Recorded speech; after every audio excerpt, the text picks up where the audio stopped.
भयंकर बारिश और तूफानी हवाओं के बीच राहुल एक पुराने महल के खंडर के दरवाजे पर खड़ा हुआ था कि तभी उसके कानों में किसी की भारी आवाज टकराई।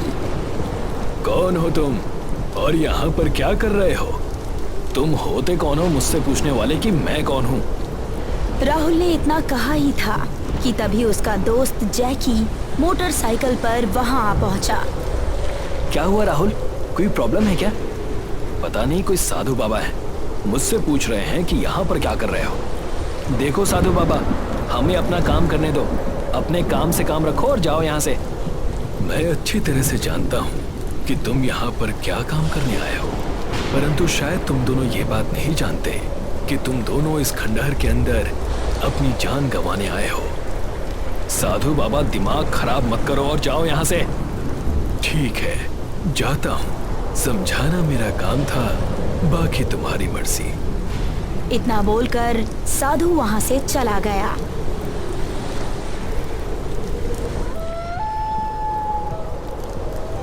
राहुल और जैकी अंदर चले गए।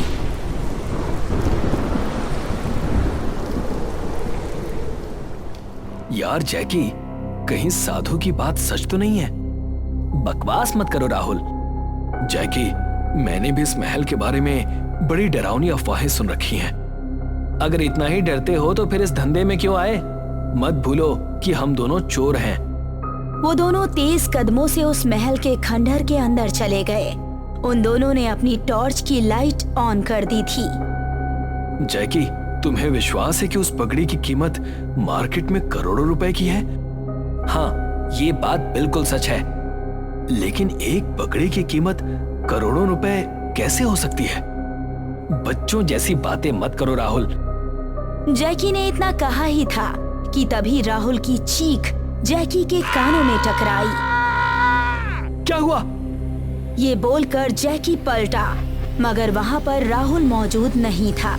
अचानक खून की कुछ बूंदें जैकी के मुंह पर पड़ी।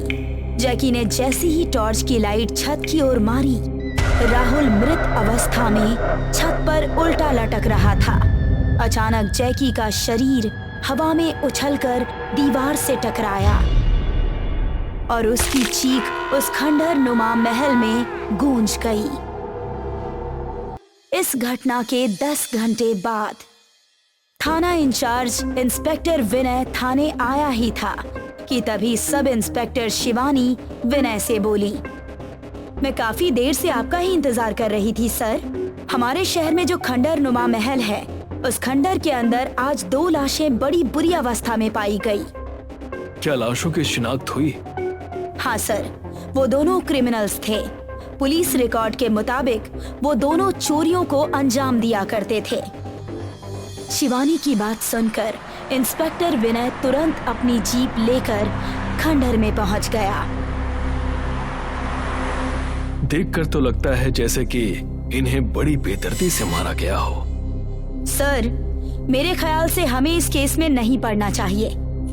ऐसा क्यों बोल रही हो?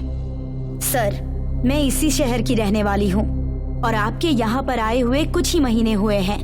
मेरा दावा है जब इन दोनों का पोस्टमार्टम किया जाएगा तो रिपोर्ट में यही आएगा कि इनके ऊपर किसी भी धारदार या नुकीली वस्तु से प्रहार नहीं किया गया। इंस्पेक्टर विनय राहुल और जैकी की लाश को पोस्टमार्टम के लिए भिजवा देता है। अगले दिन रिपोर्ट को देखकर इंस्पेक्टर विनय शिवानी से बोला, तुम बिल्कुल सही कह रही थी शिवानी। उन दोनों के ऊपर किसी ने भी नुकीली या धारदार वस्तु से प्रहार नहीं किया। सर, मैंने आपसे पहले ही कहा था। अगर ऐसी बात है तो फिर लोग उस खंडहर के अंदर करने क्या चाहते हैं? सर, बचपन से मैं ये सब कुछ देखती आ रही हूँ। जब भी कोई उस खंडहर में बुरे इरादे से घुसता है तो सुबह तक वो जीवित नहीं मिलता। कहते हैं कि उस महल में आज से 500 साल पहले राजा भैरव रहा करते थे, जिसके पास एक पगड़ी थी। उस पगड़ी में एक बहुत ही कीमती हीरा जड़ा हुआ था।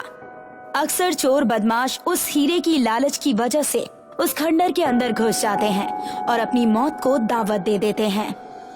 नहीं शिवानी, मेरा ख्याल है कि कुछ हत्यारे भूत प्रेत की अफवाहें उड़ाकर इन घटनाओं को अंजाम देते हैं। चलो मेरे साथ। इस केस की कार्रवाई अभी से शुरू कर देते हैं। इंस्पेक्टर विनय इंस्पेक्टर शिवानी के साथ खंडर के आसपास के घरों में रह रहे लोगों से पूछताछ करने लगा, मगर उस खंडर का नाम सुनकर ही वहाँ के लोग भाग जाते। शिवानी, यहाँ के लोगों को हो क्या गया है? अरे जब यहाँ के लोग ही मेरी मदद नहीं करेंगे तो मैं सच्चाई तक कैसे पहुँचूंगा? तुम्हारी कोई मदद नहीं करेगा इंस्पेक्टर, और अगर अपनी जान की सलामती चाहते हो तो इस केस की कार्रवाई को यहीं रोक दो। कौन हो तुम? मैं एक साधु हूँ। बरसों से हो रही उस खंडहर में हत्याओं का राज जानना चाहते हो तो रत्ना के पास जाओ। इतना बोलकर वो साधु तेज कदमों से चला गया। शिवानी, लगता है साधु कुछ न कुछ जरूर जानता है। और ये रत्ना कौन है? सर, रत्ना आपको यहाँ नहीं बल्कि जंगल के वीराने में मिलेगी। मैं इस केस की जड़ तक पहुँचने के लिए किसी से भी मिलने के लिए तैयार हूँ। चलो उस औरत के पास चलते हैं। इंस्पेक्टर विनय शिवानी के साथ जंगल के वीराने में बनी हुई एक झोपड़ी के बाहर खड़ा हुआ था, जहाँ पर काले कपड़ों में एक स्त्री लकड़ियाँ जलाए हुए बैठी हुई थी। इंस्पेक्टर विनय उससे बोला, क्या तुम्हारा ही नाम रत्ना है? हाँ, मेरा ही नाम रत्ना है। मैं जानती हूँ कि तुम यहाँ पर किस मकसद से आए हो। मैं भैरव सिंह के महल के बारे में जानना चाहता हूँ। कि तभी रत्ना उठकर खड़ी हो गई और धीरे धीरे कदमों से उसके पास आकर बोली, ये बात आज से 500 साल पहले की है। राजा बल्लभ के 2 पुत्र थे, भैरव और कपाला। वो दोनों ही पुत्र सिंहासन के दावेदार थे, मगर राज्य तो सिर्फ एक ही पुत्र को दिया जा सकता था। इसीलिए राजा बल्लभ ने अपनी खानदानी प्रतियोगिता रखी। उस प्रतियोगिता में जो भी भाई दौड़ते हुए राजा बल्लभ की पगड़ी को सबसे पहले पहन लेगा, वही राज्य का राजा कहलाएगा। और इस प्रतियोगिता में भैरव की जीत हो गई और वो राजा बन गया। मगर इसमें नया क्या है? ये तो सब जानते हैं। तभी रत्ना इंस्पेक्टर विनय के करीब आकर उसके कान में कुछ कहने लगी। ये क्या कर रही हो तुम? हटो यहाँ से।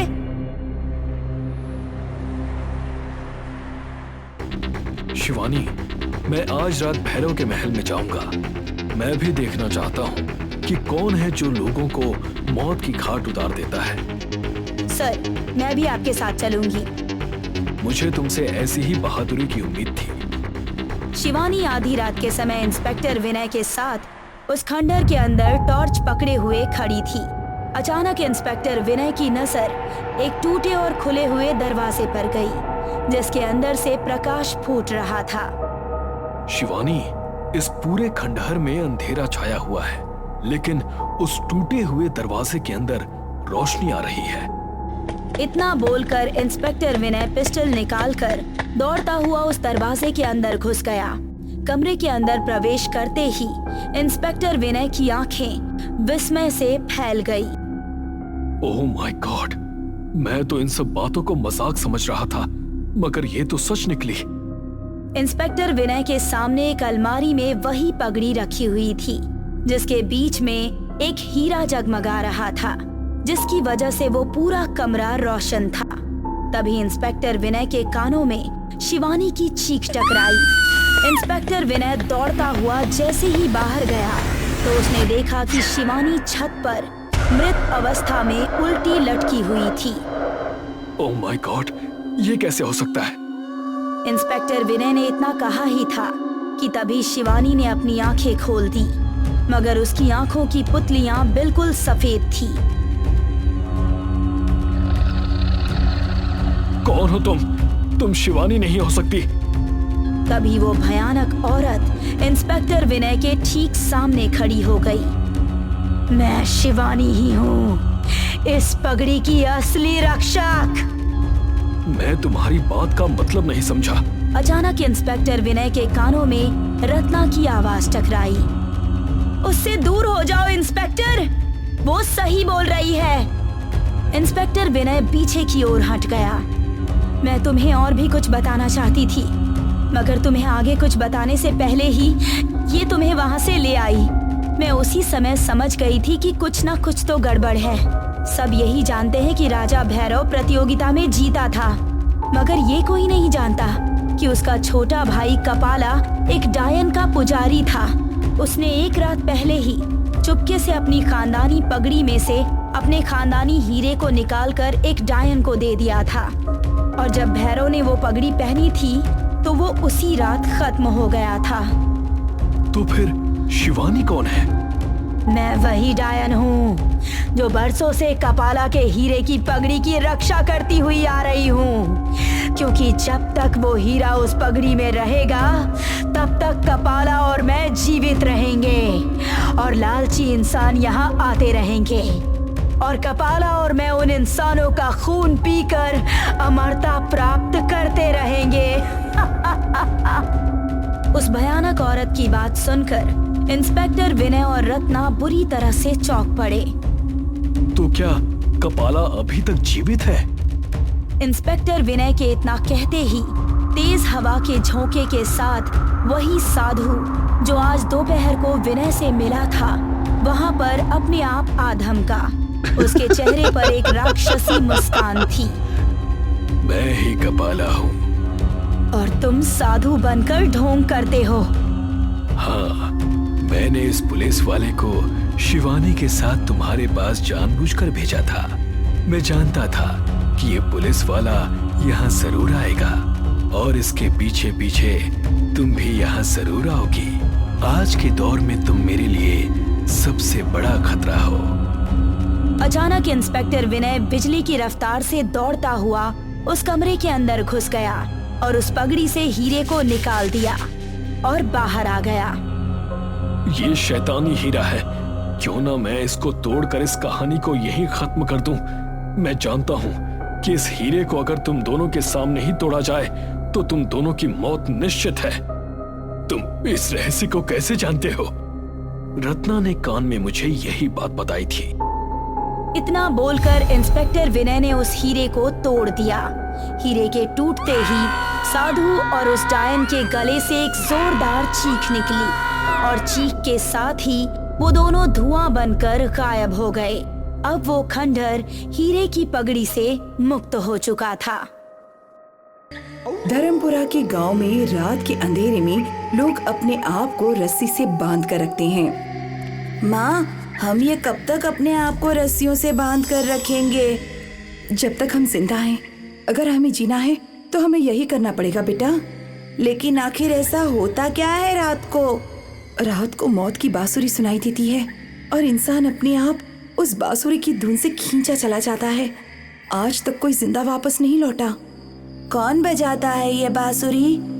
पता नहीं बेटा, पर बहुत से लोग इस मौत की बांसुरी का शिकार हो चुके हैं। कैसे? एक रात की बात है, दो राहगीर धर्मपुरा की सरहद पार कर रहे थे। तभी उन दोनों को एक सुरीली बांसुरी की धुन सुनाई दी। कौन बजा रहा है ये बांसुरी? बहुत मीठी धुन है इसकी। वो राहगीर उस मधुर धुन में मोहित होकर जंगल की ओर चलने लगे। वो दोनों अपने होश में नहीं थे। जब वो जंगल पहुंचे तो न जाने क्या हुआ और वो दोनों जोर जोर से चीखने लगे। गांव वालों को बस उनकी चीखें सुनाई दी और अगले दिन उन दोनों की लाश मिली। हो सकता है कि उन लोगों का शिकार किसी जंगली जानवर ने किया हो सकता था अगर ये चीज बस उन दोनों के साथ हुई होती। इसके कुछ दिनों के बाद गांव के हरिया काका चौपाल पर सो रहे थे। आधी रात को उनको भी बांसुरी की धुन सुनाई दी। वो भी उठकर बांसुरी के पीछे पीछे चलने लगे। अरे काका कहाँ चले गए? काका, वहाँ मत जाओ।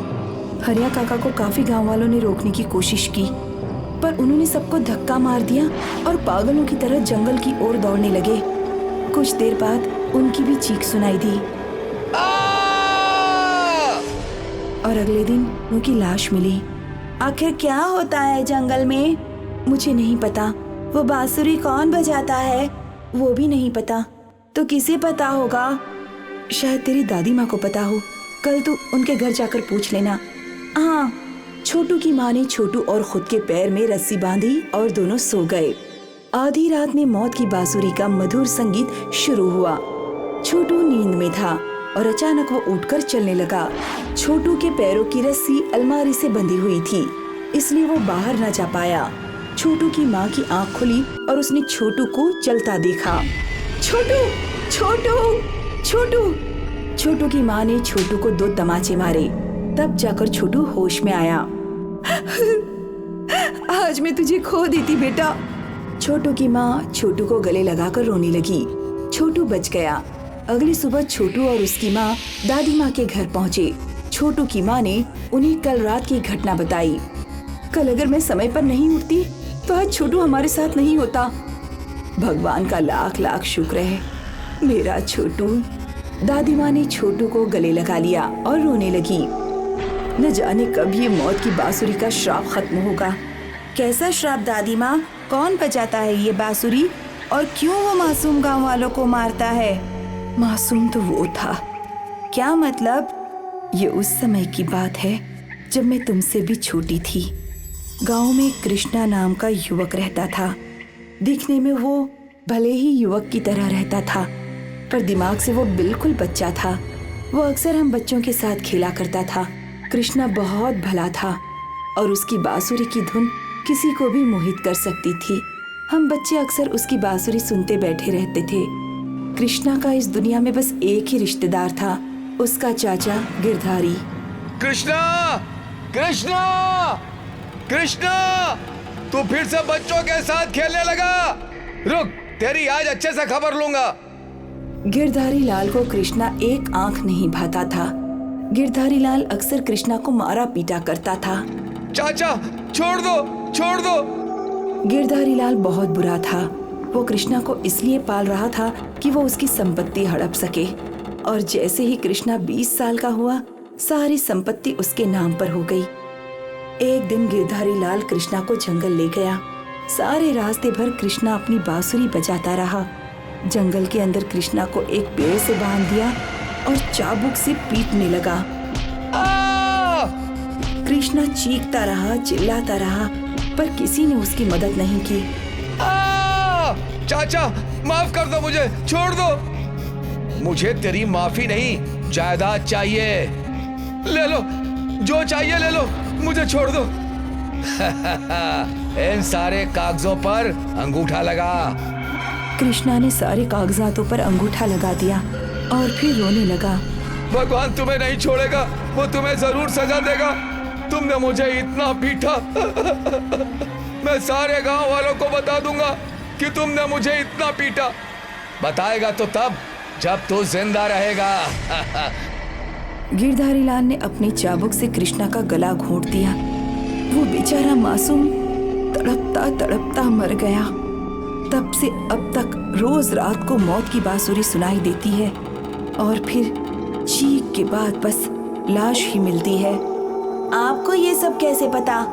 मरते वक्त खुद गिरधारी लाल ने अपने पाप कबूल किए। लालच इंसान को शैतान बना देती है। अब भी रोज मौत की बांसुरी बजती है और कोई न कोई मौत का शिकार होता है।